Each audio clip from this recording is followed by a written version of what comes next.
Entonces, la primera pregunta es, ¿cómo es que la IES llega a demostrar bajo la metodología científica la existencia del concepto científico de Dios como el creador y receptor universal? Mediante todo lo que he podido comprender, ¿no?, que en la exposición y en la lectura, es que el concepto de Dios no debe entenderse desde una visión dogmática o religiosa, sino desde una estructura científica universal basada en leyes. También por lo que he podido entender es que es el creador y el receptor del universo, mediante su mente genitiva, ¿no?, genera pensamientos que se transforman en leyes universales, las cuales rigen toda la existencia, incluyendo a los seres humanos, ¿no?, literal, o sea, toda la vida en la que nos rodea. La demostración bajo metodología científica se fundamenta en tres pilares a los que yo he podido comprender: el paralelismo de las leyes físicas y leyes espirituales, que nos dice que así como el universo está regido por leyes físicas, ¿no?, la gravedad, la energía y demás leyes, la IES propone que existen leyes espirituales universales que funcionan como la misma lógica del orden, coherencia y causalidad. Esta simetría permite comprender lo espiritual desde una estructura racional, ¿no?, se puede demostrar con hechos. El segundo pilar es la relación de una causa-efecto universal. Todo pensamiento genera una consecuencia, por ello el pensamiento del creador se convierte en la causa primaria de toda manifestación. Este principio evidencia que el universo no es caótico, sino ordenado e inteligible, ¿no? El tercer pilar sería observación del orden y la perfección del universo.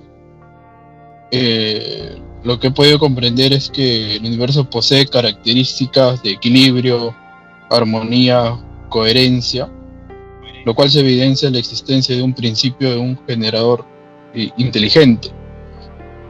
Y también a lo que puedo aportar es, como nos hablaba Aristóteles, que desarrolló la idea del primer motor inmóvil.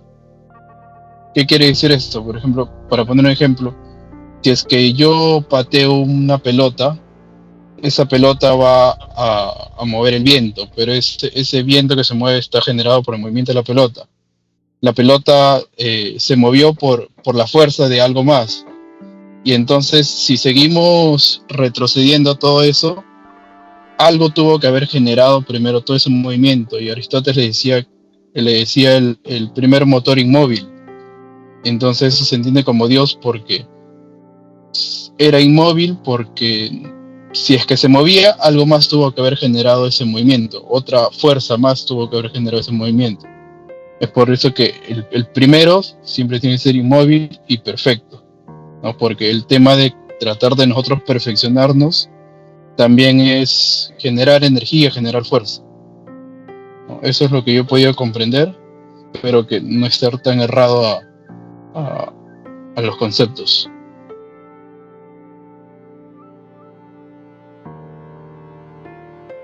Respetar, hermano Raúl, si me permite.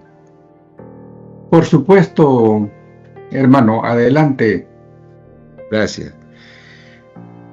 Como siempre, profesor Petronio, excelente la posición sobre este gran punto, este gran tema que ha cerrado esta parte de nuestro diplomado de inteligencia espiritual, donde principalmente esta parte se basa en la existencia de un creador y receptor universal, ¿no?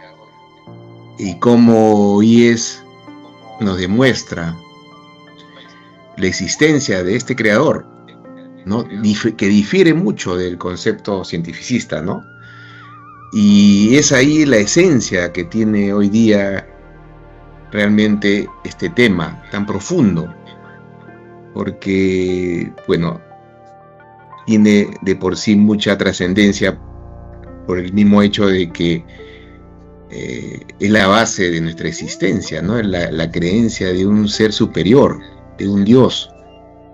¿De dónde viene? ¿Cómo proviene? ¿De dónde ha salido? Eso es lo que nos explica ahora IES, este creador, ¿no? ¿Cuál es la metodología que emplea IES para explicarnos en estos momentos esta parte sobre el creador y receptor universal, ¿no? Y sencillamente tiene una metodología que parte de la ciencia también, ¿no? Y el razonamiento lógico. Ese es lo principal, ¿no? Esa es la metodología principal de IES. ¿Y por qué? ¿Y en qué se basa esta metodología? Nos explica que hay una parte de una causalidad. En lo científico se diría, eso es el porqué. La causalidad creadora es lo que nos dice IES.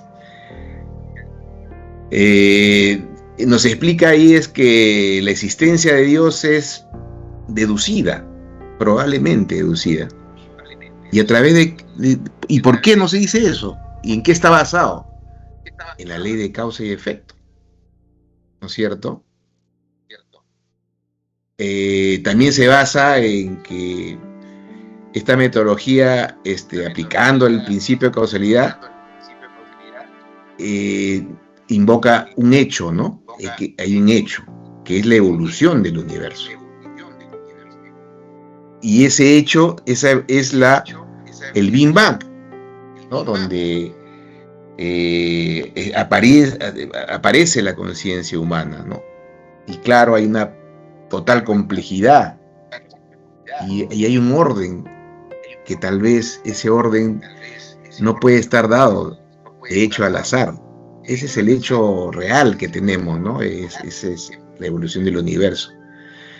Y también nos explica ahí es que en base a esta deducción, vamos a decir así, existe, bajo esta deducción que nos explica, un creador inteligente, ¿no? Porque ¿de dónde podía haber venido todo esto? La creación, si no es que más de una inteligencia superior, ¿no? Que lo que originó este hecho, ¿no? Y prácticamente esto nos dice es que es el concepto científico, ¿no? Basado en estos hechos, ¿no? De análisis, de hechos evolutivos, y no lo precisa bien, y no de dogmas religiosos. Eso tenemos que tenerlo bien claro. Y también nos hablan bastante sobre estas leyes universales y holísticas, ¿no? Porque eso también es una demostración que se apoya en estas leyes universales, en la cual están basadas lo que esta mente genitiva que Dios tiene es la que nos propone a nosotros en base a estas leyes universales, que son leyes perfectas, porque ha sido concebido por una mente prodigiosa, una mente superior, una mente infinitamente poderosa, ¿no? Y estas ideas, se convierten en esas leyes universales, ¿no? O sea, si hablamos de leyes físicas, biológicas y esencialmente espirituales. Y estas leyes obviamente rigen todo el cosmos, todo. Entonces también podemos decir que probablemente el significado de todo esto nos lleve a decir que hay un rol tanto del creador como nosotros como receptores, ¿no? El creador que es la partida de origen, ¿no? De todo, de la energía, de la materia, y nosotros como receptores universales, ¿no? Es el destino final, ¿no? Que nosotros podemos tener, ¿no? Es lo que se puede explicar en cuanto a este hecho en que aparecen también una conexión muy importante, ¿no?, con la evolución que podemos tener en nuestra perfección. Y esa evolución que podemos tener con la perfección, pues también la llama, y el IES es una conexión, le dice internet espiritual, ¿no? O sea, es una metodología también que existe, ¿no? Una conexión con los seres superiores, ¿no?, con fuentes divinas, que tienen leyes, que tienen ética, que tienen una guía de una línea de ascenso para llegar a la perfección, a la santidad. No a la perfección, porque la santidad es un paso antes de la perfección, ¿no? O sea, no nadie va, como dice claramente el doctor Petronio, nadie va a morir santo, sino en el orden, en el abismo, al lado. Eso es lo que tenemos que nosotros saber en esta parte, doctor Petronio. Eso es lo que es mi aporte. Excelente, excelente, porque no solamente veo que no has leído, sino que todo esto ha brotado de tu interior. Eres ya una persona ejemplo de interiorización de inteligencia espiritual. Eso es muy, pero muy importante, y tú has dado el ejemplo.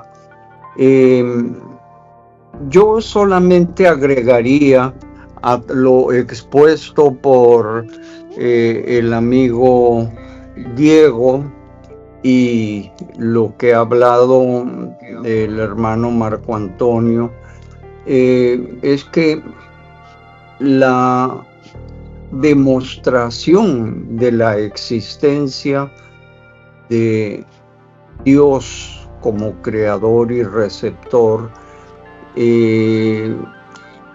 bajo metodología científica, lo hemos podido constatar en primer lugar con la teoría del todo, en donde las leyes físicas se van uniendo de a dos en dos hasta llegar a una sola energía, una sola ley, que es la de la singularidad, o sea, la ley tódica, que es el concepto de una energía infinita, que es el escenario de algo que crea la expectativa para poder llenar ese umbral que se sale de lo físico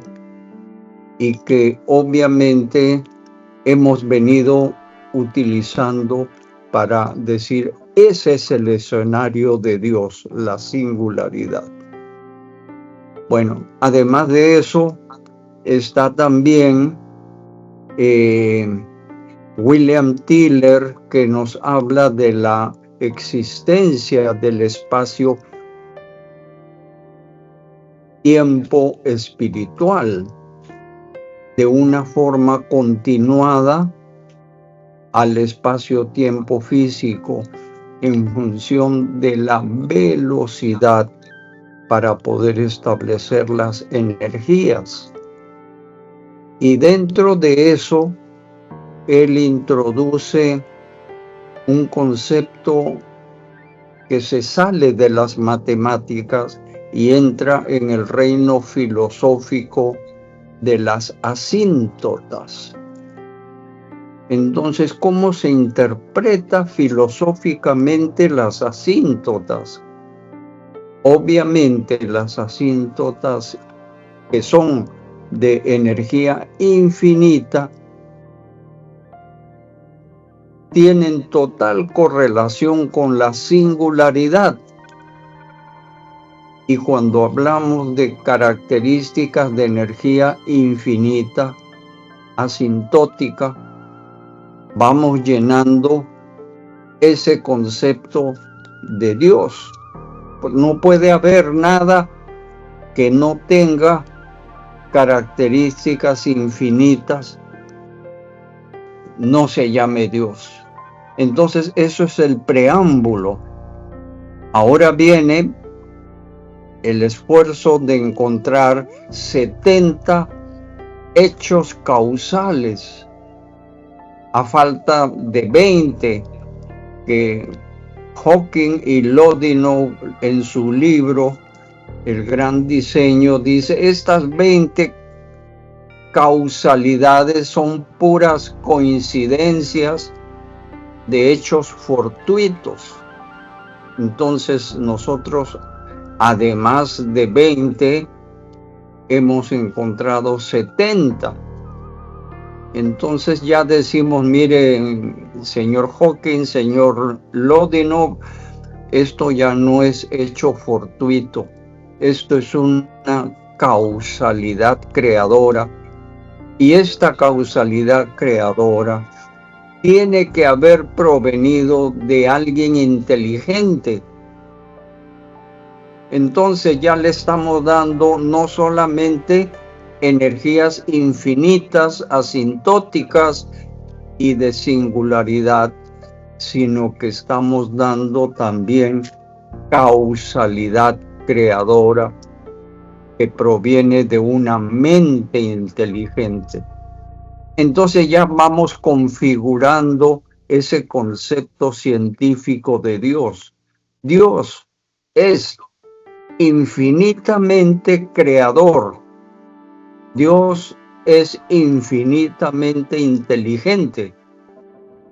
Y así es como llegamos a aterrizar al concepto científico de Dios que tanto Marco Antonio como Diego han podido explicar. Entonces yo simplemente con esto quiero complementar y decir: vean, todo esto ya lo hemos visto a lo largo de lo que va en el diplomado. Y esto nos ha servido para establecer con metodología científica, con los 5 condiciones que Mario Bunge habla para la metodología de la ciencia, incluyendo matemáticas, porque empezamos con la ecuación transformada de Einstein-Lorentz. Entonces estamos hablando de todo un proceso concatenado que nos ha abierto las bases para poder decir: señores, Dios existe. ¿Cómo? Como creador, como mente genitiva, de eso que todo el universo ha sido creado, y no solamente como materia, porque también paralelamente a la materia está el espíritu que contiene la mente, porque también ya hemos demostrado que la mente no está en el cerebro, que la mente es de naturaleza espiritual, está en el espíritu. Y entonces el espacio-tiempo espiritual confirma el escenario para la mente espiritual. Eso básicamente creo que ustedes pueden tomarlo como un complemento a lo que ustedes han expresado. Muchísimas gracias.